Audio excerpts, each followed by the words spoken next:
துணிவணிகர் இலக்கிய வட்டம் சார்பாக பரணி இசைக்குழு சடகோவன் நம்பி அவர்களுடைய பக்தி இசை இரவு கருடு சேவை உலா வருகிற அந்த வேலை வரை நடைபெற இருக்கிறது. எனவே பக்த பெருமக்கள் அத்தனை பேரும் கலையரங்கத்திற்கு முன்பாக வந்து அமர்ந்து நிகழ்ச்சியை கேட்டு வருமாறு திருக்கோயில் விழா கமிட்டி சார்பாகவும் செயல் அலுவலர் சார்பாகவும் மற்றும் திருக்கோயில் பணியாளர்கள் நிர்வாகிகள் சார்பாகவும் அன்போடு கேட்டுக்கொள்கிறோம். இன்னும் சில வினாடிகளில் திருமதி பிரியா பிரபு அவர்களுடைய ஆழ்வார்கள் பெருமை என்கிற தலைப்பிலே அருமையானதொரு சொற்பொழிவு இங்கே தொடங்க இருக்கிறது. ஐந்து கரத்தனை ஆனை முகத்தனை இந்தி நிலம் பிறை போலும் ஈற்றனை நந்தி மகந்தனை ஞான கொழுந்தினை புந்தியில் வைத்தடி போற்றுகின்றேன். அனைவருக்கும் வணக்கம். இந்த நிகழ்ச்சியில் எனக்கு பேசுவதற்கு வாய்ப்பளித்த தினமலன் சீனிவாசன் ஐயா அவர்களுக்கும்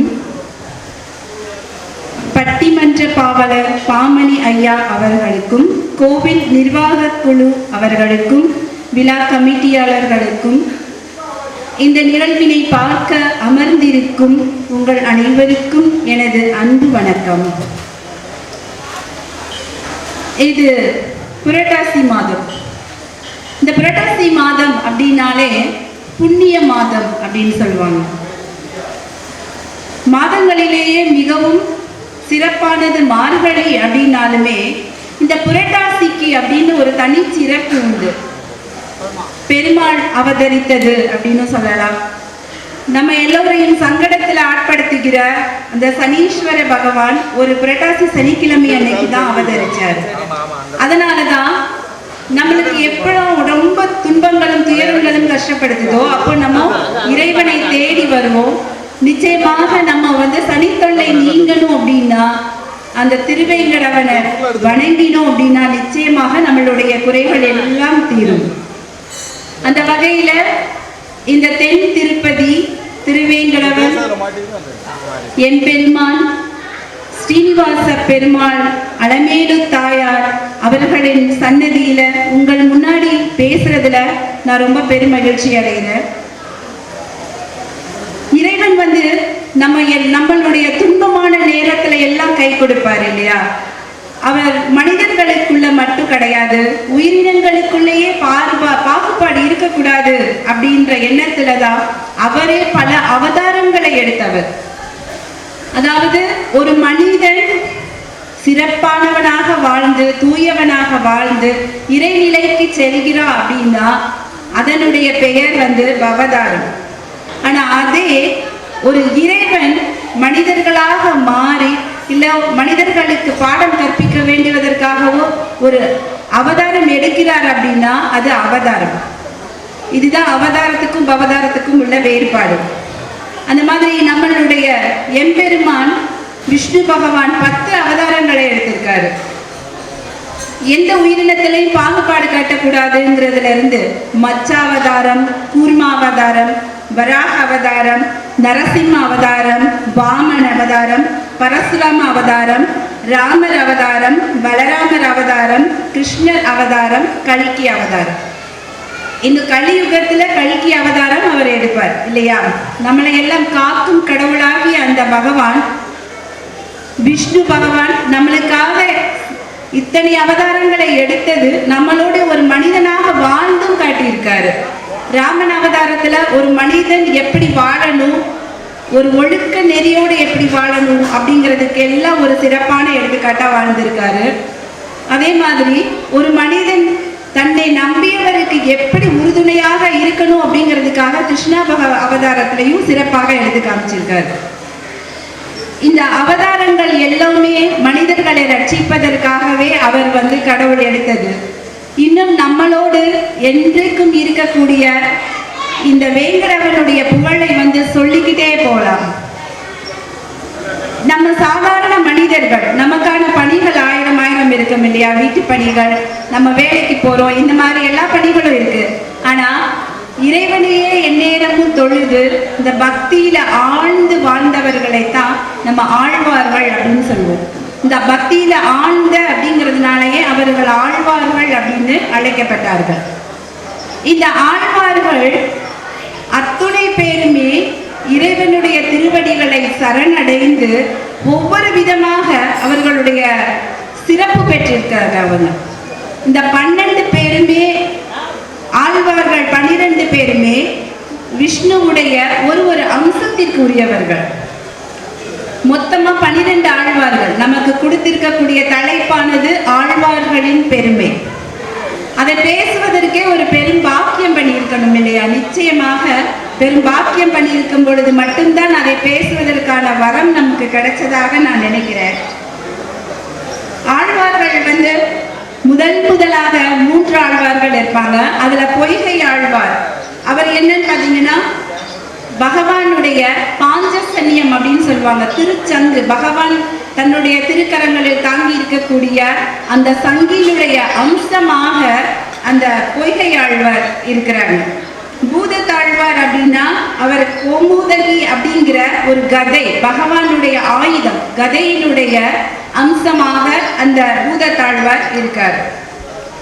பேயாழ்வார், 3வதாக பேயாழ்வார், அவர் நந்தகம் அப்படிங்கிற ஒரு வாளினுடைய அம்சமாக இருக்கிறார். திருமலிசை ஆழ்வார், அவர் சுதர்சன சக்கரத்தினுடைய அம்சமாக இருக்கிறாரு. நம்மாழ்வார், அவர் விஸ்வசேனனுடைய அம்சமாக இருக்கிறார்.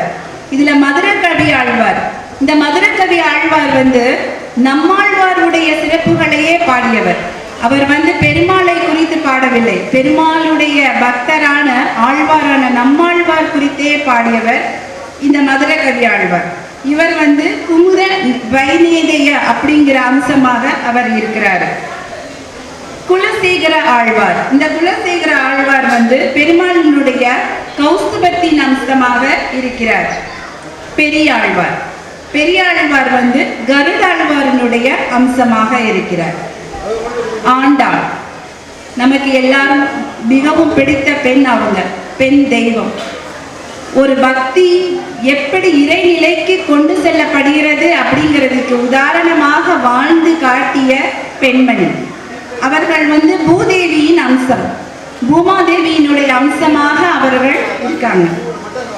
அடுத்து தொண்டரடி கொடியாழ்வார், இவர் வைஜெயந்தி அப்படிங்கிற வனமாலையினுடைய அம்சமாக இருக்காரு. திருப்பாணாழ்வார், இவர் ஸ்ரீமன் நாராயணனுடைய மார்பில் இருக்கக்கூடிய ஸ்ரீவத்சம் அப்படிங்கிற ஒரு மருவினுடைய அம்சமாக இருக்கிறார். திருமங்கை ஆழ்வார், இவர் பெருமாளினுடைய சாரங்கம் அப்படிங்கிற வில்லினுடைய அம்சமாக இருக்கிறார். ஆக இந்த 12 ஆழ்வார்களும் பெருமாளினுடைய அம்சத்திற்குரியவர்களே. நம்மளுடைய பெருமாளை எவ்விதம் நம்ம வணங்குறோமோ அதே மாதிரி இந்த ஆழ்வார்களையுமே நிச்சயமாக வணங்கினோமானா சிறந்த பலன்களை நாம அடையலாம். அவர்கள் பெற்ற அந்த முக்தியும் பேரையும் நமக்கு தருவதற்காகவே அவர்கள் வாழ்ந்து காட்டி சென்றிருக்கிறார்கள். பொதுவா ஒரு மனிதர்களுக்குள்ள பாகுபாடு இருக்கக்கூடாது. கோபம், வேதம், எந்த விதமான வன்மம் அப்படி எதுவுமே இருக்கக்கூடாது. ஒரு ஊர்ல ஒரு துறவி இருந்தாரு. அந்த துறவி கிட்ட நிறைய சீடர்கள் இருந்தாங்க. ஆனா அந்த சீடர்களுக்குள்ள எந்த ஒற்றுமையும் கிடையாது. எப்பொழுதும் சண்டையிட்டுக்கிட்டே இருப்பாங்க, சத்தம் போட்டுக்கிட்டே இருப்பாங்க. துறவி இருக்கும் பொழுது அமைதியாக இருப்பாங்க, ஆனா மற்ற நேரம் எல்லாம் ரொம்ப சண்டையிட்டுக்கிட்டே தனக்குள்ள ஒற்றுமை இல்லாம இருப்பாங்க. எந்த ஒரு வேலையை செய்யறதுக்கு ஒரு தயக்கம், இந்த மாதிரி ஒரு போராட்டமாக இருக்கும். இது அவருக்கு தெரிய வந்தாலும் இதை எப்படி தடுக்கிறது அப்படின்னு அவருக்குள்ள ஒரு குழப்பம் இருந்தது. எத்தனையோ அறிவுரைகளை சொல்லிட்டாரு. ஆனா அவர் இருக்கும் பொழுது நல்ல விதமாவே நடந்துக்கிற அந்த சீடர்கள் அவர் தியானம் செய்ய ஆரம்பித்தாலோ அல்லது குளிக்க சென்றாலோ இந்த மாதிரி நேரங்களில் தனக்குள்ள சண்டையிட்டுக்கிறாங்க. இது அவருக்கு தெரிய வருது. நாள் ஆக ஆக அவர்களுக்குள்ளான அந்த ஒற்றுமை அதிகமாக குறையவும் அவருக்கு நிம்மதியே இல்லை. பொதுவா துறவு அப்படின்னாலே எல்லா விதங்களையும் துறப்பது தானே. கோபம், ஆசை, வெறுப்பு எல்லாவற்றையும் துறந்தது தான் துறவு நிலை. அப்படி துறவியான பிறகு கூட இந்த சீடர்களுடைய அந்த சண்டை அவருக்குள்ள ஒரு பெரிய வருத்தத்தை ஏற்படுத்துது. அப்ப இதை எப்படி சரி செய்யறது அப்படின்னு சொல்லிட்டு இறைவனை குறித்து அப்படியே தியானிச்சுட்டு இருக்காரு. அப்ப திடீர்னு ஒரு நாள் ஒரு பேரொளி அவர் முன்னாடி வருது. கண்களை திறந்து பார்த்தா அங்க கடவுள் இருக்கிறார். உடனே இவருக்கு ஆச்சரியம் தாங்க முடியல, மகிழ்ச்சியாயிடுறாரு. இறைவா அப்படின்னு சரணடைகிறார். என்ன என் முன்னாடி நீங்க வந்ததுக்கு நான் எவ்வளவு பாக்கியம் பண்ணியிருக்கணும் அப்படின்னு சொல்லி சொல்றாரு. அப்போ இறைவன் சொல்றாரு, அப்பா நீ என்னை வணங்கிய பிறகும் எப்பொழுதும் ஒரே வருத்தத்தோடே இருக்கிறாயே, எனக்கு ரொம்ப கஷ்டமா இருக்கு. உன்னை பார்க்கும் பொழுது எனக்கு மனசு வலிக்குது, சொல்லு நான் உனக்கு என்ன செய்யணும் அப்படின்னு சொல்றார். உடனே அப்போ இந்த துறவி சொல்றாரு, இறைவா நான் அமைதியை வேண்டிதான் துறவு வந்தேன். ஆனா என்கிட்ட இருக்கிற சீடர்கள் எல்லாரும் தனக்குள்ள எப்பொழுதும் சண்டை போட்டுக்கிட்டே இருக்காங்க. அது எனக்கு ஒரு மன வருத்தத்தை தருது. அவர்கள் ஒற்றுமையோடும் சந்தோஷத்தோடும் இருக்கணும் அப்படின்னு சொல்லி சொல்றாரு. உடனே கடவுள் சொல்றாரு, சரிப்பா நீ கவலைப்படாத, நான் இன்னையில இருந்து உன் ஆசிரமத்திலேயே தங்குறேன். நீ இத உன்னோட சீடர்கள் கிட்ட எல்லாம் சொல்லு அப்படின்னு சொல்றாரு. உடனே இவருக்கு ரொம்ப சந்தோஷமா இருக்கு. நம்ம கிட்ட தங்க போறாரு கடவுள் அப்படின்னா நமக்கு எவ்வளவு ஒரு பெரிய பேரானந்தம் இல்லையா? அப்புறம் ரொம்ப மகிழ்ச்சி. அப்படி கடவுளே அப்படின்னு சொல்லி பாதங்களை சரணடையும் போது அப்பா அவர் சொல்றாரு, அப்பா ஆனா ஒண்ணு, நான் உன்னுடைய ஆசிரமத்துல இருக்கிற சீடர்கள்ல ஒவ்வொருத்தர்கிட்டையும் ஒவ்வொரு நாள் நான் இருப்பேன். ஆனா நான் யாருக்கிட்ட இருப்பேன்னு கண்டுபிடிக்க முடியாது. இதை நீ கட்டாயமா உன்னோட சீடர்கள் கிட்ட தெரிவிச்சிரு அப்படின்னு சொல்றாரு. இப்போ உடனே இவர் தன்னுடைய சீடர்களை அழைக்கிறாரு. கடவுளுக்கு நன்றி சொல்லிட்டு சீடர்கள் கிட்ட பேசுறாரு. சீடர்களே இன்னைக்கு நம்ம பெரும் பாக்கியம் பெற்றிருக்கோம் அப்படின்னு என்னது என்னது அப்படின்னு ஆச்சரியமா கேட்கிறாங்க. உடனே அப்பா அவர் சொல்றாரு, இன்னில இருந்து கடவுள் நம்ம ஆசிரமத்துல தங்க போறாரு. இவங்களுக்கு ஒரே ஆச்சரியம், அப்படியா ரொம்ப மகிழ்ச்சி குருவே அப்படின்னு சொல்லும்போது, ஆனா அந்த கடவுள் உங்க சீடர்கள்ல யாராவது ஒருத்தர் வடிவுல ஒவ்வொரு நாளும் தங்குவேன்னு சொல்லியிருக்காரு. ஆனா யாரு அப்படிங்கறத அவர் குறிப்பிட்டு சொல்ல மாட்டேன் அப்படின்னு சொல்லிட்டாரு அப்படின்னு சொல்லிடுறோம். இப்போ இந்த சீடர்களுக்குள்ள ஆச்சரியம், நம்ம வடிவுல கடவுள் இருப்பாரா, நம்ம வடிவுல கடவுள் இருப்பாரா அப்படின்னு சொல்லி ஆச்சரியப்பட்டுக்கிட்டு ஒவ்வொருத்தரையும் பார்க்க ஆரம்பிப்பாங்க. அப்போ இன்னைக்கு மறுநாள் ஆகும் பொழுது அப்ப இன்னைக்கு என்கிட்ட இல்லை அப்படின்னா அப்போ ஒருவேளை அவன்கிட்ட இருப்பாரோ இல்ல அவன்கிட்ட இருப்பாரோ அப்படின்னு சொல்லிட்டு ஒருத்தர் மேலேயும் கடவுள் இருப்பாரோ அப்படிங்கிற ஒரு எண்ணம் அவருக்குள்ள வந்துருது. இப்போ அவர்கிட்ட கடவுள் இருக்கும்போது எப்படி நம்ம சண்டை போடுறது? சண்டை போட முடியாது. கடவுள்கிட்ட சண்டை போட முடியுமா? அதனால அவர் என்ன பண்றாங்க, ஒவ்வொரு சீடர்களையுமே கடவுளாக பார்க்க ஆரம்பிச்சிட்டாங்க. அப்ப இவங்களுக்குள்ள இப்போ எந்த விதமான சண்டை இல்லை, சத்தம் இல்லை, கோபம் இல்லை. இப்போ இவங்களுக்குள்ள ஒரு பயங்கர ஒரு ஒற்றுமை, ஒரு அமைதி, ஒரு சாந்தம். அந்த குருவாலேயே நம்ப முடியாத அளவுக்கு ஒரு சிறப்பான ஒரு ஆசிரமமாக அந்த இடமே மாறி போயிருது. அங்க கடவுள் இருக்கிறாரு அப்படிங்கிற ஒரு எண்ணம் மேலவங்க அமைதியும் நிம்மதியும் அங்க வர ஆரம்பிச்சிருச்சு. இதுதாங்க, நமக்குள்ளேயும் கடவுள் இருக்காரு. நமக்கு எதிரில் இருக்கிறவங்க, நம்ம பக்கத்துல இருக்கிறவங்க எல்லார்கிட்டையும் கடவுள் இருக்கிறாரு அப்படிங்கிற ஒரு எண்ணம் நமக்குள்ள இருந்துச்சு அப்படின்னா நிச்சயமாக இந்த உலகமே ஒரு சமாதானமான ஒரு நாடாக இருக்கும் இல்லையா? இந்த மாதிரி தன் எதிரில் பக்கத்துல பார்க்கிற எல்லோரையுமே கடவுளாக பார்க்கிற, அதுவும் அந்த பரந்தாமனை வணங்குகிற அனைவரையுமே அந்த பரந்தாமனாகவே பார்க்கக்கூடிய ஒரு சிறப்பான ஆழ்வார். அவருடைய கதையை இப்ப பார்க்க போறோம். அவர் யார் அப்படின்னு சொன்னா விப்ரம நாராயணர். இந்த விப்ரம நாராயணர் இறைவனை குறித்து பாடக்கூடிய ஒரு பரம்பரையில வந்தவர். அவர் பகவான் மீது சின்ன வயசுல இருந்தே அந்த பகவானை குறித்து பாடி பாடி பாடி அவரையே நினைச்சு வளரக்கூடிய ஒரு வாய்ப்பு அவருக்கு.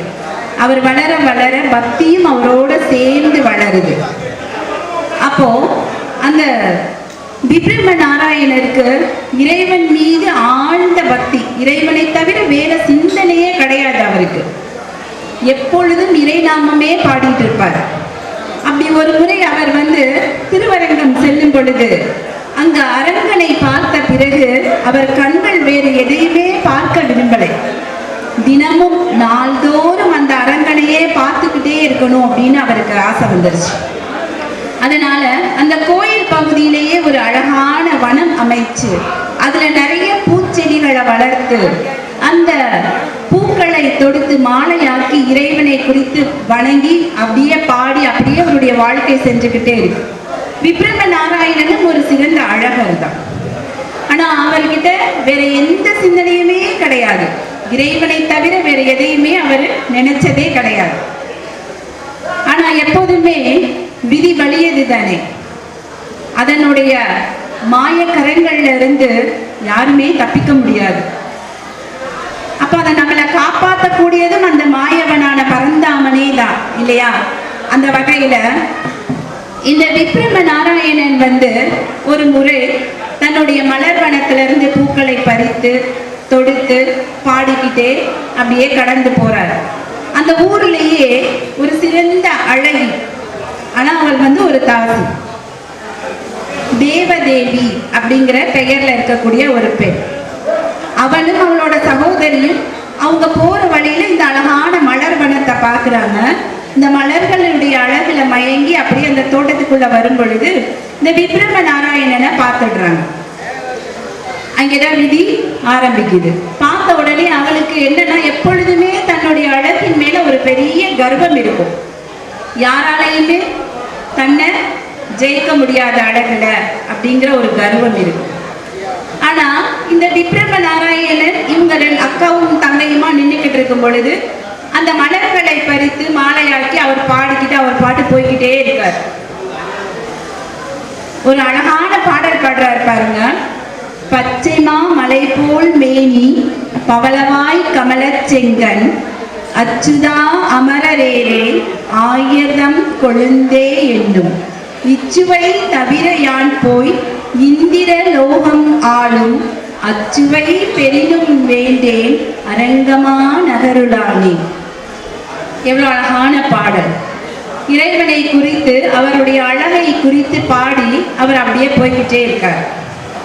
அதுல ஒரு வார்த்தை ரொம்ப அழகானது பாருங்க. பச்சைமா மலை போல் மேனி இருக்கு அவருக்கு, பவளவாய் கமலச் செங்கன் அச்சுதா அமரரேரே ஆயிரம் கொழுந்தே என்னும் சொல்றாரு. இறைவன் அந்த மலைகளுக்கு நிகரான ஒப்பான ஒரு வலிமையானவன். ஆனா அவரை ஒரு கொழுந்துக்கு நிகரா குறிப்பிட்டு சொல்றாரு. எதனால அவர் அப்படி சொல்றாரு அப்படின்னா, எப்பயுமே வேர்ல ஈரம் இருக்க வரைக்கும் மரம் செழிப்பா இருக்கும். அப்போ ஒரு மரத்தினுடைய தன்மையை பார்க்கும் பொழுது அந்த வேர்ல ஈரம் இருக்கா? ஏன்னா ஒரு மரம் உயிர் வாழ்வதற்கு ஆதாரமே அந்த வேர் தான். அப்போ அந்த வேர் சிறப்பா இருக்கா செழிப்பா இருக்கா அப்படிங்கிறத நம்ம தெரிஞ்சுக்க முடியும். ஆனா ஏன் வேறு அப்படின்னு குறிப்பிடாம கொழுந்தே அப்படின்னு சொல்லி குறிப்பிட்டிருக்காரு அப்படின்னா, அந்த கொழுந்து வாடி இருந்தா கூட அந்த வேர் ஈரமா இருக்கும். அதனாலதான் மக்களை வேர்களாகவும் அவர்களுக்கு வரக்கூடிய துயர்களை தாங்கக்கூடியவனாக அந்த பரந்தாமனை ஒப்பிட்டு அவரை கொழுந்தாகவும் அந்த தொண்டரடிப்பொடியாழ்வார் பாடுறார். இவ்வளவு அழகா பாடி அவர் போய்கிட்டு இருக்காரு. இது இவங்களுக்கு பொறுக்கலை, நம்மளை பார்க்கல, நம்மளை பார்க்காம ஒருத்தர் எப்படி போகலாம் அப்படின்னு அந்த அம்மாவுக்கு கோவம் வந்துச்சு. சும்மா இருப்பாங்களா கூட இருக்கவங்க? எப்பயுமே ஏதாவது ஒரு விஷயத்த என்ன சொல்றது, சிந்து முடிஞ்சு விடுறதுங்கிற மாதிரி. பாரு, நீ இந்த உலகத்திலே இந்த ஊர்லயே ரொம்ப பெரிய அழகி அப்படின்னு சொல்ற, ஆனா ஒண்ணு பார்க்காமலே இவன் போய்கிட்டே இருக்கானே அப்படின்னா நீ என்ன பெரிய அழகியா அப்படின்னு சொல்லுவேன். உடனே இவனுக்கு ரொம்ப கோபம் வந்துடும், ரொம்ப வருத்தம் வந்துடும். அப்போ இவளுக்கு ரொம்ப கோபம் வந்துடும். நம்ம அழகை பார்த்து ஒருத்தன் வருத்தப்படுறதா அப்படின்னு சொல்லிட்டு அவளுக்கு கோபம் வந்த உடனே என்ன பண்ணுவாரு, இவனை நம்ம எப்படியாவது நம்ம அடிமையாக்கணும். உடனே அந்த தோழிகள்லாம் கூட இருக்கிற சகோதரி தோழிகள்லாம் சொல்லுவாங்க, இவன் வந்து யாரையுமே பார்க்க மாட்டான், இறைவனுக்கே தொண்டு செய்றவன் சொல்றாங்க. இவனை உன்னோட அடிமையாக நீ மாத்தி காட்டுன அப்படின்னா உனக்கு அடிமையாக நாங்க 6 மாதம் இருப்போம், அப்படி இல்லைன்னா எங்களுக்கு அடிமையாக நீ 6 மாதம் இருக்கணும் அப்படின்னு சொல்லுவாங்க. உடனே இவளுக்கு அதை கேட்ட உடனே கோபம் வந்துடும். நிச்சயமா என்ன என்னுடைய அழகுல யாராலையும் ஜெயிக்க முடியாது, நான் ஜெயிச்சு காட்டுறேன் அப்படின்னு சொல்லிட்டு தன்னுடைய அந்த அணிகளை நாடைகளை எல்லாம் திறந்துட்டு அவள் ஒரு சாதாரண தவவாசி போல ஒரு வேடம் போட்டு அந்த ஆசிரமத்துக்குள்ள போயிடுவான். போயிட்டு அவர்கிட்ட போய் நீங்க வந்து எப்பொழுதும் அந்த பரம்பொருளான பரந்தாமனையே நீங்க சேவை பண்ணிக்கிட்டு இருக்கீங்க, உங்களுக்கு சேவை செய்யறதை என்னுடைய பாக்கியமாக நான் நினைக்கிறேன் அப்படின்னு சொல்லிடுவான். இப்ப இவரும் அதை ஏற்றுக்கொள்வார். எல்லாரிடமும் கடவுளை காண்கிறதுனால அவர் ஏற்றுக்குவார். இப்படி நாட்கள் போக போக ஒரு நாள் அவர் தன்னுடைய அடிமையாகவும் மாற்றிடுவார். அதற்கான ஒரு இயற்கை சூழலை அந்த கடவுளை உருவாக்கி கொடுத்துடுவார். இந்த நேரத்துல இப்ப அவருக்கு பரந்தாமனும் ஞாபகத்துல இல்லை, பக்கத்துல இருக்கிறவங்களையும் ஞாபகத்துல இல்லை. எந்த நேரமும் அந்த தேவதேவியினுடைய நினைப்பாகவே இருக்கார். நாட்கள் இப்படியே போய்கிட்டே இருக்கு. அவள்கிட்ட என்ன இருந்தாலும் நான் ஒரு தாசி பெண் இல்லையா, அவருடைய பொருட்கள் எல்லாம் குறைஞ்சுக்கிட்டே இருக்கு. நாட்கள் கூடுது, பொருட்கள் குறையுது. இப்ப நாள் ஆக ஆக பொருட்கள் எல்லாம் தீர்ந்து அவர் வறியவனாக மாறிவிடுறார். இந்த வறியவனை எந்த பெண் ஏற்றுக்கொள்வார்? அவள் என்ன மனைவியா? அவரோடு சேர்ந்து எப்போதும் இருந்துகிட்டே இருக்கிறதுக்கு நீ உன்னிட்ட பணம் இல்லை, அதனால எனக்கு நீ வேண்டாம் அப்படிங்கிற மாதிரி சொல்ல ஆரம்பிச்சிருவான். இப்ப அவளுடைய இடத்துக்கே போயிடுவார். இவரும் அவளை தேடி போயிடுவார். பரந்தாமன்ல ஞாபகம் இல்லை, மலர்வனம் ஞாபகம் இல்லை, பாடலும் ஞாபகத்துல இல்லை. அவளுடைய போய் தேடி வாசல்லையே கெஞ்சிக்கிட்டே இருப்பார். ஆனா அவளுக்கு இரக்கம் இல்லை. அழகு நிறைய இருந்தது, இரக்கமே இல்லை. அவள் என்ன பண்ணுவார்? பணம் இருந்தால் மட்டும் என்னோட வா அப்படின்னு சொல்லிட்டு கதவை தாளிட்டுக் கொள்வார். இவர் அப்படியே வெளியில ஒரு பித்தனாக சுத்திக்கிட்டே இருப்பார். எவ்வளவுதான் பெருமாள் சோதிச்சாலும் அவரோடு இருக்கக்கூடிய அன்னையானவள் கருணை மிகுந்தவள் இல்லையா, அவள் என்ன சொல்வா அப்படின்னா, போதும் அவரை காப்பாற்றுங்கள், அவரை வழிபடுத்துங்கள் அப்படின்னு சொல்லி கெஞ்சி கேட்டுக்குவான். உடனே இவங்க ஒரு வெளியில உட்கார்ந்து இருக்கும் போது இவருடைய சீடன்னு சொல்லிக்கிட்டு பெருமாள் ஒரு சிறுவனாக உருமாறி கோவில்ல இருக்கக்கூடிய அவருக்கு உணவு சேவிக்கக்கூடிய அந்த ஒரு பொன் வட்டிலை எடுத்துட்டு வந்து அந்த தேவதேவியினுடைய தாயார் கிட்ட கொண்டு போய், அம்மா நான் அந்த விப்ரம நாராயணனுடைய சீடர், அவர் உங்ககிட்ட இந்த பொன் வட்டியில கொடுக்க சொன்னாரு அப்படின்னு சொல்லுவார். அந்த அம்மா இதை பார்த்தோன்னே, ஆகா பொன் வட்டியிலாச்சே, என்ன ஏதுன்னெலாம் கேட்கல, வாங்கி வச்சுக்கிறாங்க, திரும்பவும் உள்ள சேர்த்துக்கிறாங்க. ரொம்ப சந்தோஷமா போய்கிட்டு இருக்கு. அப்போ மறுநாள் இந்த அரசவைக்கு இந்த செய்தி போயிருது, கொழையில் இருந்தக்கூடிய பொன்பட்டியலை காணல. அப்ப எல்லா இடமும் தேடும் பொழுது அவளோட வேலை பார்க்கக்கூடிய, அவளுடைய வீட்டில் வேலை பார்க்கக்கூடிய பெண் சொன்னதன் மூலமாக அந்த செய்தி அரசன் வரைக்கும் போயிருது. அரசன் வரைக்கும் போன உடனே எப்படியோ விஷயம் தெரிஞ்சு இந்த விப்ரம நாராயணன் தேவதேவி எல்லாரையும் கொண்டு போய் சிறையில் அடைச்சிடுவாங்க. இப்போ இவர் பாடுவார், ஞாபகம் வந்துருச்சு, பரந்தாமன் ஞாபகம்.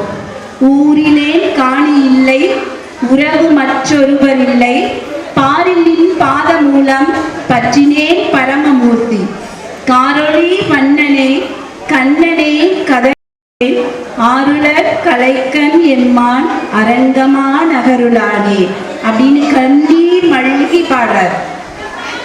இப்போ அரசனுடைய கனவுல நம்மளுடைய பரந்தாமன் போயிட்டார்.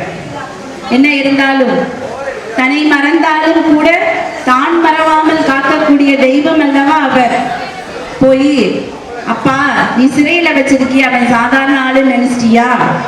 அவன் என்னுடைய பக்தன், அவனை நீ விடுவிச்சிரு, இது எல்லாம் என்னுடைய திருவிளையாடல் அப்படின்னு சொன்ன உடனே அப்படியே அவர் வெளியே வந்து இவருடைய கால்களில் விழுந்து வணங்கி, உங்களுக்காக இறைவனே என்னுடைய கனவில் தோன்றி உங்களை விடுவிக்க சொல்லிட்டாரு அப்படின்னு சொல்லி இந்த உண்மையெல்லாம் ஊருக்கெல்லாம் வெளிவருது. இப்போ அவருக்கு புரிஞ்சிருச்சு இல்லையா, பித்தம் தெளிந்து சித்தம் புலப்பட்டுருச்சு அவருக்கு. இப்போ அவருக்கு தேவதேவி எல்லாம் தேவையில்லை, அந்த பரந்தாமனின் பாதங்கள் மட்டுமே போதும் இல்லையா. அப்போ நம்ம எவ்வளவு சிறுமைத்தனமான ஒரு வேலையை செஞ்சுட்டோம் அப்படின்னு அவர் தனக்குள்ளேயே வெட்கி அன்றிலிருந்து என்ன பண்றாரு அப்படின்னா, இந்த பரந்தாமனுடைய பக்தர்கள் அவருடைய பாதங்கள் பட்ட மண்ணை எடுத்து தன் தலையில போட்டுப்பார். அதனாலதான் அவர் தொண்டரடி பொடியாழ்வான்னு சொல்றாங்க. அந்த தொண்டர்களினுடைய பாதம் பட்ட மண்ணை கூட தன் தலையில் எடுத்து போட்டுக்கொள்ளக்கூடியதுனால அவரை தொண்டரடி பொடியாழ்வார் அப்படின்னு அவருக்கு அந்த பேர் வந்தது. இப்படி எத்தனை சோதித்தாலும் தன்னுடைய ஒரு பாதுகாப்பு கொடுத்து தன்னுடையவராக அரவணைத்துக் கொள்கிற தன்மை நம்மளுடைய பெருமாளுக்கு நிச்சயமாக உண்டு இல்லையா? அதனால தான் அவரை தேடி நாம எல்லாருமே இந்த இடத்துல கூடியிருக்கோம். இது மட்டும் இல்ல, பொதுவா பாத்தீங்கன்னா எல்லாருக்குள்ளேயுமே பேதங்கள் இருக்கும். உயிரினங்களுக்குள்ள பேதங்கள் இருக்கலாம், மனிதர்களுக்குள்ளேயே பேதங்கள் இருக்கலாம். ஆனா உயர்ந்த பண்பு யார்கிட்ட இருக்கு அதுதான் ரொம்ப முக்கியம். அப்படி அந்த பண்பு யாருக்கு இருக்கு அப்படிங்கிறத பார்த்தோம் அப்படின்னா, ஒரு 3 பேரை நம்ம எடுத்துக்கலாம். ஒரு பறவை, ஒரு அரக்கன், ஒரு மனிதன். ஆனா அந்த உயர்வான தன்மை அது யாருக்கிட்ட இருக்கு அதுதான் ரொம்ப முக்கியம். பிறப்பினால யாராக இருந்தாலும் தன்னுடைய குணத்தினால எப்படி வாழ்றாங்க, எப்படி உயரப்படுகிறார்கள் அப்படிங்கிறது தான் இப்ப நம்ம தெரிஞ்சுக்க போறோம். இது மகாபாரதத்துல வரக்கூடிய ஒரு கிளை கதை. ஒரு ஊர்ல ஒரு மிகச்சிறந்த ஒரு ஆசான் இருந்தார், ஒரு கல்வி வித்தகர். அவர் பேசினாலே வேதங்கள் அப்படியே வெளிவரும். அப்படிப்பட்ட ஒரு சிறந்த வித்வான் அவர். அந்த ஆசானுக்கு ஒரே பையன்.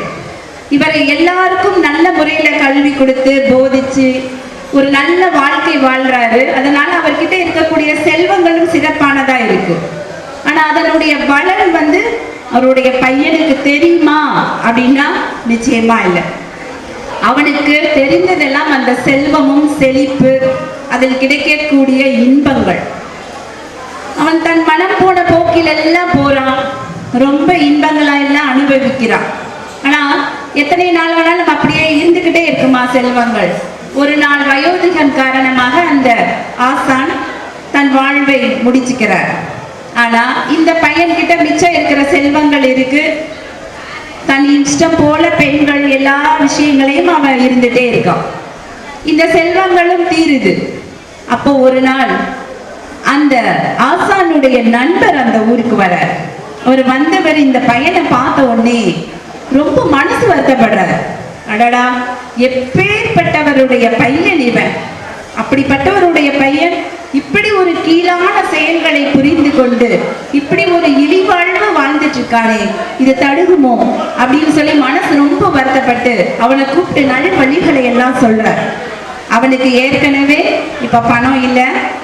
அப்ப இந்த நேரத்துல இந்த நல்வழிகள் பேச்சு அவன் மனசுல ஒரு சின்ன ஒரு சலசலப்பை உண்டாக்கின உடனே அவன் என்ன பண்றான், சரி போதும், நம்ம இந்த கஷ்டங்கள் துன்பங்களை எல்லாம் விட்டுருவோம், கெட்ட பழக்கங்களை விட்டுருவோம், நம்ம வேற ஊருக்கு செஞ்சு ஏதாவது குழப்பு பண்ணிக்கலாம் அப்படின்னு சொல்லிட்டு அப்படியே காட்டு வழியா நடந்து போய்கிட்டே இருக்கான். அந்த காட்டு வழியா போகும்போது பார்த்தா ஒரு சில வியாபாரம் செய்யக்கூடியவங்களும் அந்த வழியா போய்கிட்டு இருக்காங்க. இவன் போய் அவங்க கிட்ட தன்னுடைய நிலைமையை சொல்றான், என்னையும் சேர்த்துக்கோங்க, நானும் திருந்தி நல்ல வாழ்க்கை வாழணும்னு நினைக்கிறேன் அப்படின்னு சொல்றான். எப்படினாலும் அந்த மனசு இறங்கும் இல்லையா? அவங்களும் சரிப்பா வா, நான் உங்களுக்கு தொழில் கற்றுத்தரேன், நம்ம போகலாம் வா அப்படின்னு சொல்லி தன்னுடைய கூட்டு போறாங்க. ஆனா அவங்க பயணம் பண்றது காடு. இரவு வேளையில திடீர்னு அங்கிருந்து ஒரு பெரிய யானை கூட்டங்கள் வருது. அதுல பாத்தீங்கன்னா ஒரு மதம் பிடிச்ச யானை. மதம் பிடித்தால் என்ன ஆகும் எல்லாருக்குமே தெரியும் இல்லையா?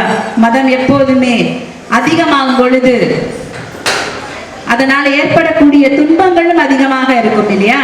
அது மாதிரி அந்த மதம் பிடிச்ச யானை ஒண்ணு இவங்க வந்திருந்த எல்லாரையும் துரத்திக்கிட்டே ஓடுது. இவங்களால தாங்க முடியல. எவ்வளவு தூரம் ஓட முடியும்? யானை கிட்ட இருந்து தப்பிக்க முடியுமா? இவன் பயத்துல வேகமா அந்த இருட்டுல பக்கத்துல ஒரு மரம் இருக்கு. அது என்ன மரம் ஏதெல்லாம் பார்க்கல. மேல ஏறி உட்கார்ந்துட்டான். அந்த இருட்டுல மிச்சம் இருக்கவங்களை எல்லாம் யானை அப்படியே சிதறடிச்சிருச்சு. இவன் அப்படி களைப்போடு அங்கேயே இருந்தா மறுநாள் ஆகும் பொழுது அந்த யானை மெதுவாக அந்த இடத்த விட்டு போனதும் கீழே வந்து பார்க்குறான். அங்க தன்னோடு வந்திருந்த அந்த மனிதர்கள் எல்லாம் துற்றியிரும் குழையிருமாக அப்படியே சிதறி சின்ன பின்னமா கிடக்குறாங்க. இவனுக்கு இவ்வளவுதானா வாழ்க்கை, இந்த வாழ்க்கைக்காக தான் நம்ம இத்தனை இன்பங்களாம் வாழ்க்கை அப்படின்னு நினைச்சிட்டு இருந்தோமா அப்படின்னு சொல்லிட்டு தனக்குள்ளேயே வெட்கப்படுறான். சரி, இனிமேலாவது நம்ம நல்லபடியா பொழைக்கணும், இனிமேயாவது கடவுள் எல்லாம் கும்பிடுவோம், ஏதாவது ஒரு நல்ல வழி கிடைக்குதான்னு பார்ப்போம் அப்படின்னு சொல்லிட்டு அந்த மரத்துல இருந்து மெதுவா இறங்குறான். ரொம்ப களைப்பா இருக்கு. பக்கத்துல ஒரு பெரிய ஆலமரம், பெரிய நிழல் பரப்பக்கூடிய ஒரு ஆலமரம் இருக்கு. அந்த ஆலமரத்துல கீழே அடியில வந்து படுத்துக்கிறான். அப்படியே தன்னை தெரியாம தூங்கிட்டான். அப்ப திடீர்னு பார்த்தா தன் மேல அப்படி ஒரு மிருதுவான ஒரு தென்றல் வர மாதிரி இருக்கு. கண்ணை திறந்து பார்த்தா ஒரு அழகான அன்னம். அந்த அன்னப்பறவை வந்து தன்னுடைய இறக வச்சு அப்படியே மெல்லமா அவனுக்கு அப்படியே விசிறி விட்டுக்கிட்டே இருக்கு. அதனால வரக்கூடிய அந்த சுகந்தமான காற்று தான் அவன் மேல படுது. இவனுக்கு ஒரே ஆச்சரியம், என்ன இது மனிதர்கள் கூட இல்லை, இது ஒரு பறவை. இந்த பறவை வந்து நம்மளை பார்த்து அப்படியே விசிறி விடுதே, எவ்வளவு ஒரு பெரிய விஷயம் அப்படின்னு சொல்லி ஆச்சரியப்பட்டு அந்த பறவை கிட்ட பேசுறான். உடனே அந்த பறவை சொல்லுது, மனிதா, நான் பல வருடங்களாக இந்த மரத்துல வாழ்ந்துட்டு இருக்கேன். இந்த மரத்தின் கீழே எத்தனையோ பறவைகள், விலங்குகள், மனிதர்கள் அப்படின்னு சொல்லிட்டு எல்லாரும் வந்து இளைப்பாருவாங்க. அதே மாதிரி நீயும் ரொம்ப களைப்பா வந்து இளைப்பாருங்க. உன்னை பார்த்தா எனக்கு ரொம்ப பாவமா இருந்தது. உன் நெற்றியெல்லாம் அப்படியே முத்து முத்தா வேர்த்து இருக்கு. அதனால நான் என்னுடைய இறக்கையை வச்சு உனக்கு விசிறி விட்டேன் அப்படின்னு சொல்லுது. உடனே இவன் தன்னுடைய துன்பங்களை எல்லாம் சொல்லி அதுக்கிட்ட அழுகிறான். உடனே நீ என்னுடைய விருந்தாளி, என் வீட்டில் வந்து நீ தங்கினதுனால உனக்கு தேவையான அனைத்தையும் நான் நல்லது செய்வேன். என்னுடைய நண்பன் வந்து ஒருத்தன் அசுர குலத்துல இருந்து இருக்கான். ஆனா அவன் மிகவும் நல்லவன். நான் சொன்னதாக நீ அவனை போய் பாரு, அவன் உனக்கு நிறைய பொன் பொருள்கள், நீ வாழ்வதற்கு தேவையான அத்துணை பொன் பொருள்கள் உனக்கு தருவான் அப்படின்னு சொல்லுவேன். உடனே இவனும் அதை சொன்னதை கேட்டு அதே மாதிரி அந்த அசுரன் கிட்ட போறான். அந்த அசுரன் வந்து இவனை அப்படியே ஒரு மாதிரி பார்க்குற, இவன் முடியும் சரியில்லை, ஆளும் சரியில்லை, சரி இருந்தாலும் நம்மளுடைய நீண்ட நாள் நண்பன் அந்த அன்னப்பறவை அது சொன்னதுனால நம்ம இதை செஞ்சிருவோம் அப்படின்னு சொல்லிட்டு அவனுக்கு அளவற்ற செல்வங்களை கொடுத்து பொன் பொருள் கொடுத்து அனுப்பி வைக்கிறான். இப்ப அதே வழியாகவே அவன் திரும்பி வரான். திரும்பி வரப்போ அதே ஆலமரத்தடி இப்பவும் களைப்பா இருக்கு. அந்த அன்னப்பறவைகிட்ட பேசிட்டு அங்கேயே படுத்துக்கிறான். திடீர்னு முழிச்சு பார்க்கிறான், பக்கத்துல இந்த அழகான அன்னப்பறவை படுத்திருக்கு. மனித புத்தி எந்த நேரத்துல எப்படி மாறும்னே சொல்ல முடியாது இல்லையா? அந்த அன்னப்பறவையை எடுக்கிறான். இது நம்ம நடைப்பயணத்துக்கு தேவையான உணவாக இருக்குமே அப்படின்ற ஒரு எண்ணம் வந்துருச்சு அவனுக்கு. உடனே வேகமா அது ஆழ்ந்து தூக்கத்துல இருக்கு, அதை கூட அவன் பார்க்காம அதனுடைய ரெக்கைகளை எல்லாம் பிரிச்சு அங்க ஒளி தரதுக்காக போட்டிருக்கக்கூடிய அந்த நெருப்புல அதை போட்டு சுட்டு அதை எடுத்து தன்னுடைய பையில போட்டு அப்படியே நடக்க ஆரம்பிச்சிட்டான். இது இப்படி நடந்துகிட்டே இருக்கான். இப்ப அந்த அன்னத்தினுடைய அரக்கன் நண்பனுக்கு வந்து என்னடா 2-3 நாள் ஆச்சு, நம்மளுடைய நண்பனை காணவே இல்லையே அப்படின்னு சொல்லி அந்த ஆட்களை விட்டு தேடி பார்க்கறாங்க. பார்த்தா அந்த மரத்துக்கு கீழே அந்த பறவையினுடைய இறக்கைகள் தான் கிடக்குது. உடனே அவங்க அதை கொண்டு போய் கொடுத்து அதுக்கு ஏதோ ஆபத்து போல இருக்கு அப்படின்னு சொன்ன உடனே அவனுக்கு தெரிஞ்சிருது. அப்போ அன்னத்தினுடைய நண்பன்னு சொல்லிக்கிட்டு வந்தவனால தானே இப்ப ஏதோ ஆபத்து இருக்கு, இவனை வந்து பிடிச்சிட்டு வாங்க அப்படின்னு சொன்ன உடனே இந்த அரக்கனுடைய ஆட்கள் பிடிச்சிட்டு வந்துடுறாங்க. இந்த பறவையை எப்படி நீ கொன்றியோ அதே மாதிரி உன்னையும் கொண்டுருவோன்னு சொல்லி அதே மாதிரி நெருப்புல போட்டு அவனை சாப்பிடுங்க அப்படின்னு சொல்றாங்க. அப்ப அந்த அரக்கனுடைய ஆட்கள் கூட என்ன சொல்றாங்க அப்படின்னா, எப்போ இவன் தன்னுடைய நண்பனையே தன்னை காப்பாற்றியவனையே கூட வந்து தான் சாப்பிடணும் அப்படின்னு நினைச்சிட்டானோ, இவனுடைய மாமிசம் எங்களுக்கு தேவையில்லை, இப்படி ஒரு நன்றி கெட்டவனுடைய மாமிசத்தை நாங்க சாப்பிட மாட்டோம் அப்படின்னு சொல்லிடுறாங்க. அதே மாதிரி அந்த மாமிசத்தெல்லாம் கொண்டு காட்டுல இருக்கக்கூடிய விலங்குகளுக்கெல்லாம் போடுறாங்க. அந்த விலங்குகள் கூட அதை உண்ண மறுக்குது. இதை மேல இருந்து பார்த்துக்கிட்டு இருக்கிற அந்த தேவேந்திரன் கீழே வரார். கடவுளனுடைய அந்த இந்திரன் வந்து கீழே வராரு. இந்த அரக்கனை பார்த்து பேசுறாரு. இப்போ நீ எவ்வளவு சிறந்தவன், நண்பனுக்காக இவ்வளவு தூரம் நீ வந்து உருகி அழுகிற, அதனால உனக்காக ஒரு வரம் தரேன். என்ன வரம்னு, எனக்கு என்னுடைய அன்னப்பறவையே வேணும் அப்படின்னு சொல்லி கேட்பான். அதே மாதிரி அன்னப்பறவையை அவர் உயிர்ப்பிச்சு கொடுப்பார். இப்ப இந்த அன்னப்பறவை வந்த உடனேயே அந்த அன்னப்பறவை கிட்ட கேட்பாரு, நீ வந்து அரிய வாழ்வு பெற்றிருக்க, அதாவது உன்னை ஒருத்தன் நெருப்புல போட்டு எரிச்சிட்டான், இருந்தா கூட உன்னை இப்ப உயிரோட வர வச்சுட்டோம், இப்போ உனக்கு என்ன வரம் வேணும் அப்படின்னு கேளு அப்படின்னு சொல்றாங்க. இப்ப இந்த அன்னப்பறவை சொல்லுது, என்னை உயிரை எரித்து அந்த நெருப்புல போட்டு கொண்டானே அவனை எனக்கு திருப்பி கொடுங்க, அவன் வாழணும் அப்படின்னு சொல்லுது. இவனுக்கு ஆச்சரியம், இந்த அரக்க நண்பனுக்கு, ஐயோ நீ திருந்தவே மாட்டியா, உன்னை அவன் கொண்டிருக்கான், உன்னை ஏமாத்திருக்கான், நீ அவனை இப்படி எல்லாம் பண்ணலாமா அப்படின்னு சொன்னா, இல்ல இல்ல நீ கண்டிப்பா எனக்கு அவன் வேணும் அப்படின்னு சொல்லுது. உடனே அவனையும் திருப்பி உயிரோட எடுத்து கொடுக்குறாங்க. அவனையும் உயிரோட எடுத்து கொடுத்தோடனே இந்த அன்னப்பறவை சொல்லுது, என்ன இருந்தாலும் நீ என்னுடைய விருந்தினன், உன்னை காக்க வேண்டியது என்னுடைய கடமை அப்படின்னு சொல்லி அது சொல்லுது. இப்ப அவன் முற்றிலுமா அந்த பறவையினுடைய கால்கள்ல விழுந்து சரணடைகிறான். என்னை மன்னிச்சிரு, இது என்னுடைய தவறு, என் வாழ்நாள்ல இனிபோல் இது மாதிரி எந்த தவறும் செய்ய மாட்டேன் அப்படின்னு சரணாகதி அடைகிறான். இதுதான் வாழ்க்கையில தனக்கு துன்பம் வந்தா கூட தன்னை நம்பி வந்தவர்களுக்காக வாழ்ந்த அந்த வாழ்வு கொடுத்த அந்த பறவை மாதிரி தான் ஒவ்வொருத்தரும் வாழணும் அப்படிங்கிறதுக்கு ஒரு சிறந்த உதாரணம் இது. அதாவது கடவுள் வந்து எந்த வடிவத்திலேனாலும் இருப்பார் இல்லையா? பக்தியிலோ முக்தியோ நமக்கு கடவுளை சரணடைகிறது தான் நம்மளுடைய நோக்கமாக இருக்க வேண்டும். எல்லாருக்குமே முக்தி கிடைச்சிடும் அப்படின்னு சொல்ல முடியாது. ஆனா பக்தியின் மூலமாக நிச்சயமாக முக்தி அடைய முடியும். அதுல ஒரு சிறப்பான பெண்மணியை தான் இப்ப நம்ம பார்க்க போறோம். எல்லாருக்கும் ரொம்ப தெரிஞ்சவங்க, ரொம்ப அழகான, ரொம்ப இனிமையான, அவரை நினைத்தாலே பரவசம் வருகிற பெண் கோதை, ஆண்டாள் எனும் கோதை. அவங்க ஒரு துளசி செடியிலிருந்து கண்டெடுக்கப்படுறார். விஷ்ணு சித்தர் பெரியாழ்வாருக்கு பெண் குழந்தையாக அவங்களுடைய தோட்டத்துல ஒரு துளசி செடியிலிருந்து கண்டெடுக்கப்படுறாங்க. மிக அழகான பெண். அந்த விஷ்ணு சித்தர் எப்பொழுதும் பெருமாளை குறித்து பாடிக்கிட்டே இருப்பாரு. அந்த பாடல்கள் தான் இந்த கோதையில் கேட்கக்கூடிய தாலாட்டாக இருக்கும். அவங்க வாயை திறந்தாலே சொல்லக்கூடியது எல்லாமே இந்த பரந்தாமனுடைய பெயராகத்தான் இருக்கும். அந்த மாதிரி அவருடைய பெயரை கேட்டு கேட்டு அந்த பெயரை உச்சரிச்சு பக்தியும் தமிழும் அழகும் சேர்ந்து அவளோட வளருது. அவள் வளர வளர இந்த பக்தியும் வளர்ந்துகிட்டே போகுது. அவன் மேல தனக்கு திருமண வயது, அதாவது ஒரு 11 வயதிலேயே அவங்களுக்கு வந்து திருமணம் பண்ணிடுவாங்க இல்லையா அந்த காலத்துல. அந்த மாதிரி ஒரு 11 வயது வரும் பொழுது தன்னுடைய மணாளனாக அந்த பரந்தாமனையே நினைச்சிட்டு இருப்பாவா. அப்ப கோதை நாச்சியார் அப்படின்னாலே நம்ம எல்லாருக்கும் ஞாபகத்துக்கு வர்றது கண்டிப்பா அரங்கன். ஆனா அவங்க இருந்த ஊர் எது அப்படின்னா ஸ்ரீவில்லிபுத்தூர். ஸ்ரீவில்லிபுத்தூர்ல இருக்கக்கூடிய அந்த கோதை நாச்சியார் எப்படி அரங்கன் கிட்ட போறாங்க அப்படின்னா, ஒவ்வொரு நாளும் அந்த அரங்கனை குறித்து பாடுவாங்க. இவர் இந்த விஷ்ணு சித்தர், அதாவது பெரியாழ்வார் என்ன பண்ணுவாரு, அழகான மாலை தொடுத்து தினமும் அவருக்கு பெருமாளுக்கு படைப்பார். அப்படி தொடுத்து வைக்கக்கூடிய மாலைய முதல்ல தான் சூடி பார்ப்பாங்க. தான் சூடி பார்க்கும், அது அழகா இருக்கா, அந்த பெருமாளுக்கு உகந்தவளாக நான் இருக்கிறேனா, அவருக்கு இணையாக இருக்கிறேனா, இல்லை இன்று கொஞ்சம் அழகு கம்மியாக இருக்கோ, அல்ல இன்னும் கொஞ்சம் அழகு ஒப்பனை செய்யணுமோ, இப்படி ஒவ்வொரு விதமா தனக்குள்ளேயே எண்ணி பார்ப்பாங்க.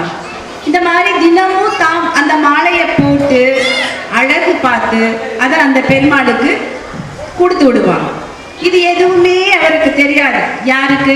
கோதை நாச்சியாருடைய வளர்ப்பு தந்தையான பெரியாழ்வாருக்கு தெரியாது.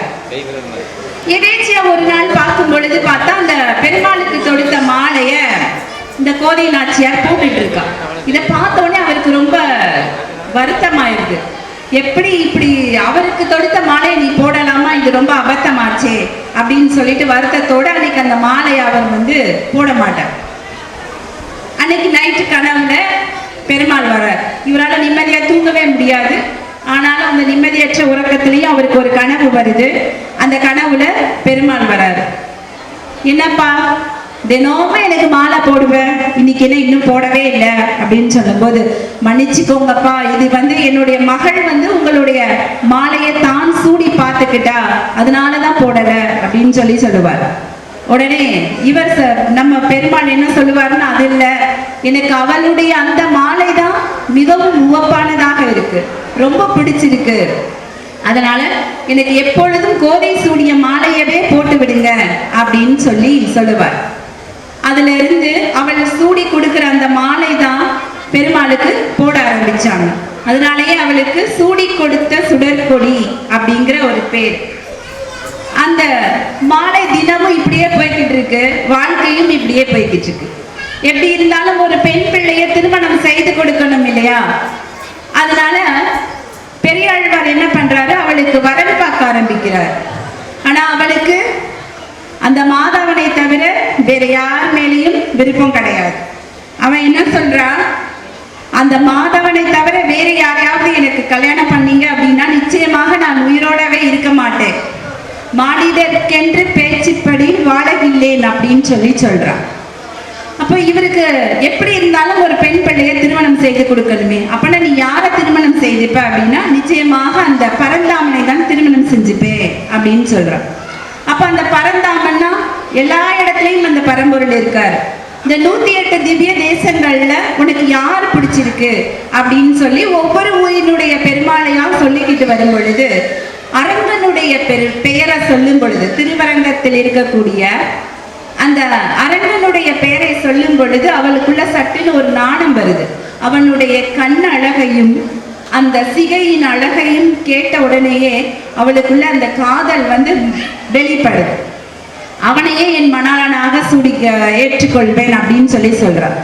உடனே இவருக்கு எப்படி இருந்தாலும் ஒரு பெண்ணை பெற்றவர் இல்லையா, அவருக்கு கவலையா இருக்கு, இது எப்படி சாத்தியப்படும், இங்க இருந்து திருவரங்கத்துக்கு எப்படி அவளை கூட்டிட்டு போறது, இது எப்படி சாத்தியமாகும், எப்படி கல்யாணம் பண்ணி கொடுக்கறது, அவரும் நித்தியம் படுத்துக்கிட்டே இருக்காரு, எப்படி எழுந்து என் மகளை ஏத்துக்குவாரு, இப்படிங்கிற மாதிரியான பல விதமான குழப்பம். எப்படி இருந்தாலும் பெண்ணை பெத்த அப்பாவுக்கு பல குழப்பம் இருக்கும் இல்லையா, குழப்பமாவே இருக்கு. அப்பவும் அவர் கனவுல பெருமாள் வரார்.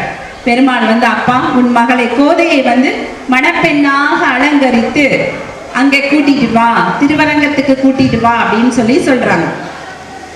அதே போல அவள் பாட்டு பாடுறாள். மைத்துணல் நம்பி மதுசூதன் வந்தெனை கைத்தளம் பற்ற கனா கண்டேன் தோழி நான். அந்த பாடல் இப்போ நினைவாகிருச்சு. அழகான மணப்பெண்ணாக அலங்காரம் பண்ணி அவளை ஒரு பல்லக்கு, முத்து பல்லக்குல வச்சு அழைச்சிட்டு போறாங்க. அதே மாதிரி அவ அந்த திருவரங்கத்தினுடைய கோயிலுக்குள்ள உள்ள போய் அந்த மூலவருடைய கர்ப்ப கிரகத்துக்குள்ள போனதுமே அவள் அப்படியே பக்தியில முக்தியாகி கலந்து காற்றாக கலந்துட்டான், திரும்ப வெளியே வரவே இல்லை. அப்போ ஒரு பக்தியினுடைய அந்த முக்தி வெளிப்பாடு இறைவனோடு இரண்டரை கலந்திட முடியும் அப்படிங்கிறதுக்கு தான் வாழ்ந்து உதாரணமாக காட்டியவள் ஆண்டாள். இப்படி ஆழ்வார்கள் ஒவ்வொரு விதத்துல தன்னுடைய வாழ்க்கையை முழுவதுமாக அர்ப்பணிச்சு தன்னுடைய வாழ்வில் அந்த பெருமாள் ஏற்படுத்திய அந்த அபூர்வ சம்பவங்களையுமே நமக்கு வாழ்க்கையில காமிச்சிருக்காங்க. அந்த வகையில 12 ஆழ்வார்கள்ல நம்ம இன்னைக்கு பார்த்தது 2 ஆழ்வார்கள் தான். அத்தனை பேரையும் சொல்லிக்கிட்டே இருக்கலாம், ஆனா அதுக்கு நேரமும் வேணும் இல்லையா? இதுல இறுதியாக ஒரு ஆழ்வாரினுடைய ஒரு மிக அற்புதமான ஒரு பாடல். அது எவ்வளவு தூரம் இறைவனின் மேல இருக்கக்கூடிய ஒரு நம்பிக்கை, எப்படி வாழணும், இல்ல கடவுளை எந்த சூழ்நிலையில எப்படி வாழணும் அப்படிங்கிறதுக்கு உதாரணம். வாளால் அறுத்து சுடினும் மருத்துவன் பால் மாளாத காதல் நோயாளன் போல் மாயத்தால் மீளா துயர்கரினும் வித்துவர் கோட்டம்மா நீ ஆளா உணதருளே பார்ப்பன் அடியேனே. எவ்வளவு ஒரு அழகான பாடல். இந்த பாடலை எழுதியவர் குலசேகர ஆழ்வார். இந்த குலசேகர ஆழ்வார் அவரை எப்படி வர்ணிச்சிருக்கார், அதாவது ஒரு மருத்துவர் நம்மளை காயப்படுத்தினால் கூட அது நம்மளுடைய நன்மைக்கு தான் நம்ம நினைச்சுப்போம். நிச்சயமாக அது ஊசி போடுறதுல இருந்து ஆரம்பிச்சு ஒரு அறுவை சிகிச்சை செய்யறோமானா அது வரைக்குமே நிச்சயமாக ஒரு அறுவை சிகிச்சை அப்படிங்கிறது எப்படி செய்வாங்க, வாளால அதை நம்மளை அறுத்து இந்த மாதிரி தான் செய்வாங்க இல்லையா? ஆனா அது நம்மளுடைய நன்மைக்கு அப்படிங்கறத ஒரு மனப்பூர்வமான ஒரு நம்பிக்கையோட அடிப்படையில தான் நம்ம அந்த மருத்துவர்கிட்டயே இருப்போம். அந்த மாதிரி இந்த வாளால் அறுத்து சுடினும் அந்த மருத்துவன் பால் மாளாத காதல் பணியாளன் போல, அவர் மேல அதிகமான நம்பிக்கை இருக்கிறது போல, இந்த உலகத்துல எத்தனையோ விதமான துன்பங்கள், எத்தனையோ துயரங்கள், என்னால தாங்கிக் கொள்ள முடிகிறது, தாங்க முடியாதது, இப்படி எத்தனையோ சொல்லிக்கிட்டே போல, தாழ முடியாத துன்பங்களை எல்லாம் நீ தந்தா கூட அத்தனையுமே நீ எனக்கு தரக்கூடிய ஒரு நன்மையாகவே நான் நினைப்பேன். மாலா உனதருளே பார்ப்பன் அடியேனே அப்படின்னு சொல்லி இந்த குலசேகர ஆழ்வார் தன்னுடைய வாழ்வில் நடக்கக்கூடிய எல்லா விதமான செயல்களுக்கும், எல்லா விதமான நிகழ்வுகளுக்கும் அந்த பரந்தாமனின் பாதங்களையே பற்றி கொள்கிறார். அது மாதிரி நாமளும் எத்தனை சூழ்நிலை வந்திருந்தாலும் அத்தனையிலையுமே இறைவனுடைய திருவடிகளை பற்றி கொண்டு எந்நாளும் இன்புற்று இருக்க இந்நேரத்தில் உங்கள் அனைவரையும் வாழ்த்தி கூறுகிறேன். இவ்வளவு நேரமும் இந்த ஒரு பேச்சை நான் பேசுறதுக்கு எனக்கு வாய்ப்பு கொடுத்த பட்டிமன்ற பாவலர் பாமணி ஐயா அவர்களுக்கும், தினமலர் சீனிவாசன் ஐயா அவர்களுக்கும், கோவில் செயல் அலுவலர் அவர்களுக்கும், விழா கமிட்டியாளர்களுக்கும் மற்றும் இத்துணை நேரம் இது என் பேச்சை பொறுமையாக கேட்டுக்கொண்டிருந்த உங்களுக்கும், உள்ளிருந்து கேட்டுக்கொண்டிருந்த அந்த வேங்கடவன் ஸ்ரீனிவாசன் மலமேலு தாயார் அவர்களுக்கும் எனது மனமார்ந்த நன்றியை கூறி விடைபெறுகிறேன். நன்றி, வணக்கம். பக்த பெருமக்களே, நம்முடைய அருள்தருகிற மேல திருவேங்கடநாதபுரம் ஸ்ரீ வெங்கடாச்சலபதி திருக்கோயிலில் கிட்டத்தட்ட 2.5 வருடங்களுக்கு பிறகு இப்பொழுது கருட சேவை முதல் நாள் இன்று நிகழ்ச்சிகள் எல்லாம் நம்முடைய கலையரங்கத்திலே தொடர்ந்து நடைபெற்றுக் கொண்டிருக்கிறது. முதல் நிகழ்வாக நாவுக்கரசி திருமதி பிரியா பிரபு அவர்கள் ஆழ்வார்கள் பெருமை என்கிற பொருளிலே மிகவும் அற்புதமாக 1 மணி நேரம் நம்முடைய சொற்பொழிவு ஆற்றினார்கள். அவர்களுக்கு நாம் எல்லோரும் பலத்த கரவொலி எழுப்பி நாம் பாராட்டுகளை தெரிவிக்க வேண்டும். ரொம்ப அற்புதமாக பேசியிருக்கிறாங்க. அதே மாதிரி நம்முடைய திருக்கோயிலுக்கு செயல் அலுவலராக திருமதி யோகவதி அவர்கள் பணியேற்று 5 மாதம் தான் ஆகுது. ஆனால் இந்த 5 மாதத்தில் அவர்களுடைய நிர்வாக திறமை பிரமிக்க வைக்கிறது. அந்த அளவிற்கு மிக சிறப்பாக நம்முடைய திருக்கோயில் மேம்பட வேண்டும், திருக்கோயிலுக்கு பல்வேறு வளர்ச்சி பணிகளை செய்ய வேண்டும் என்பதற்காக அல்லும் பகலும் கிட்டத்தட்ட ஒரு 15 நாளாக இங்கே கோயிலே மதுரைக்காரங்க இங்கே தங்கியிருந்து இந்த விழா சிறப்பாக நடைபெறுவதற்கு அத்தனை பணிகளையும் அவர்கள் செய்து கொண்டிருக்கிறார்கள். யோகவதி அவர்கள் இந்த பெருமாள் கோயிலில் பெரிய விசேஷம் என்னன்னா, இந்த கோயிலில் பதவி ஏற்கிறவர்கள் எல்லோருமே எனக்கு தெரிந்து பதவி உயர்வு பெற்று மிக சிறந்த உயர்ந்த இடத்திற்கு செல்வார்கள் என்பது இந்த பெருமாளுடைய அனுக்கிரகமும் ஆசீர்வாதமும். அதுக்கு எல்லாரும் கடவுளை எழுப்பி நம்முடைய செயல் அலுவலரையும் நாம் பாராட்ட வேண்டும். அவர்கள் இப்பொழுது நம்முடைய பேச்சாளர் பிரியா பிரபு அவர்களுக்கு துளசி மாலை அணிவித்து சிறப்பு செய்கிறார்கள். நல்ல கை தட்டுங்க ஐயா.